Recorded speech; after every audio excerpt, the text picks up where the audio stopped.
ఒక ఊరిలో ముగ్గురు సోమరిపోతులు ఉండేవాళ్ళు. వాళ్ళు అనుకోకుండా ఒక్కసారి ముగ్గురు సోమరిపోతులు ఒకసారి అమ్మవారి గుడికి వెళ్ళారు. అక్కడ ప్రసాదంగా చక్కెర పొంగలి ఇచ్చారు. అది ఒకరు తినేందుకే సరిపోతుంది. నేను తింటానని ముగ్గురు వాదులాడుతూ ఆడుకున్నారు. తగాదా తేలలేదు.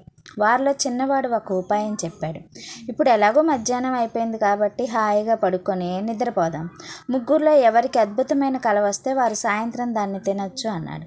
సరేననుకున్నారు ముగ్గురు. చక్కెర పొంగలి పొట్లాన్ని చిటారు కొమ్మకు కట్టి చెట్టు కిందనే పడుకున్నారు. సాయంత్రం అయ్యేసరికి ముగ్గురికి మెలకువ వచ్చింది. మొదటివాడు నాకు భలే కల వచ్చింది అంటూ ఇలా చెప్పాడు. నేను ఒక అడవిలో వెళ్తుంటే కుబేరుడు పుష్పక విమానం మీద వచ్చి నా ముందు దిగాడు.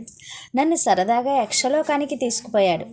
అక్కడ నేను పన్నీటితో జలకాలాడాను. పట్టు వస్త్రాలు కట్టుకున్నాను. బంగారు పల్లెంలో కుబేరుడు స్వయంగా నాకు విందు భోజనం వడ్డించాడు. తర్వాత అప్సరసలతో నాట్యం చేశాను. కుబేరుడిని నేను మోయగలిగినంత బంగారాన్ని ఇచ్చి కిందకి పంపించాడు అన్నాడు. రెండోవాడు నా కళ అంతకంటే అద్భుతమైందంటూ ఇలా చెప్పసాగాడు. నేను ఓ మైదానంలో పడుకుని ఆకాశంలోకి చూస్తుంటే ఐరావతం కనిపించింది. ఆశ్చర్యంగా చూస్తుంటే అది నా దగ్గరే దిగింది. దాని మీద ఇంద్రుడు ఉన్నాడు. నన్ను కౌగిలించుకొని స్వర్గానికి తీసుకుపోయాడు. తాగించినంత అమృతం పట్టించాడు. వజ్రాలు పొదిగిన బంగారు కవచంలో పంచభక్ష పరవాన్నాలు వడ్డించాడు. రంభ, ఊర్వశి, మేనకల నాట్యం ఏర్పాటు చేశాడు. నేను మోయలేనంత రత్నాలు ఇచ్చాడు. తిరిగి ఐరావతం ఎక్కడ దిగిందో లేదో మెలకు వచ్చింది. ఇద్దరి కలలు విని మూడోవాడు చప్పట్లు కొట్టాడు.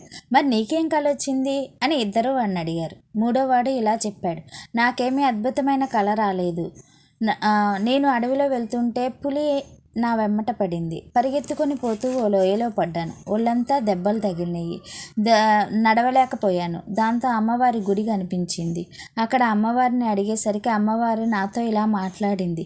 ఒకడు కుబేరుడి విందు ఆరగిస్తున్నాడు, మరొకడు అమృతం తింటున్నాడు. కాబట్టి నువ్వు చక్కగా పొంగలి తిను అని అనింది.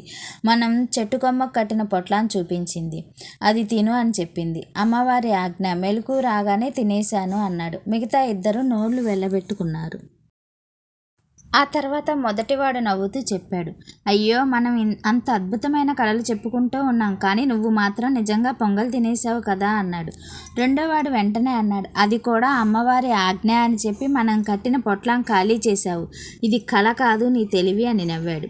మూడోవాడు చిరునవ్వుతో చెప్పాడు. మీరు ఇద్దరూ కళల్లో దేవలోకాల్లో తిరుగుతుంటే నేను ఇక్కడ ఆకలితో ఉన్నాను. అమ్మవారు చెప్పినట్టు తిన్నాను అంతే అన్నాడు. అంతా పెద్దగా నవ్వుకున్నారు. తర్వాత మొదటివాడు ఇలా అన్నాడు. ఈ కథ మనకి ఒక విషయం కళలు చెప్పుకోవడం కంటే చేతిలో ఉన్న అవకాశాన్ని తెలివిగా ఉపయోగించుకోవడం మంచిది. ధన్యవాదాలు.